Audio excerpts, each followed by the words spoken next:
কাঁকসার রাজবাঁধ দক্ষিণ পাড়ায় শুরু হয়েছে সার্বজনীন দুর্গা উৎসব। পুজোর দিনগুলোতে এখন যেন আনন্দ আর মিলনের মহামিলন ক্ষেত্র।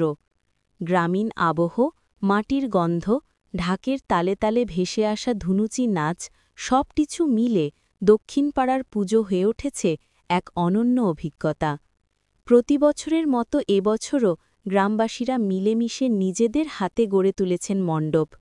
পুজো মণ্ডপ ঘিরে প্রতিদিন ভিড় জমছে আশেপাশের গ্রাম থেকে আসা দর্শনার্থীদের। আলোকসজ্জার ঝলকানি, মাইক থেকে ভেসে আসা মন্ত্রোচ্চারণ আর সাংস্কৃতিক অনুষ্ঠানের ছোঁয়া যেন একসাথে বেঁধে দিয়েছে গ্রামের মানুষকে। আয়োজক কমিটির পক্ষ থেকে জানানো হয়েছে, এটা শুধু পূজা নয়, এটা আমাদের গ্রামের ঐতিহ্য।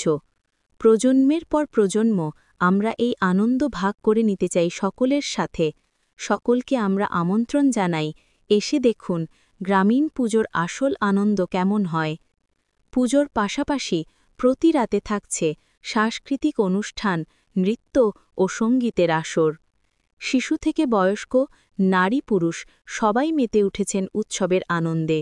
দূর দূরান্ত থেকে দর্শনার্থীরা আসছেন দক্ষিণ পাড়ায়, উপভোগ করছেন খাঁটি গ্রামীণ পুজোর আবহ।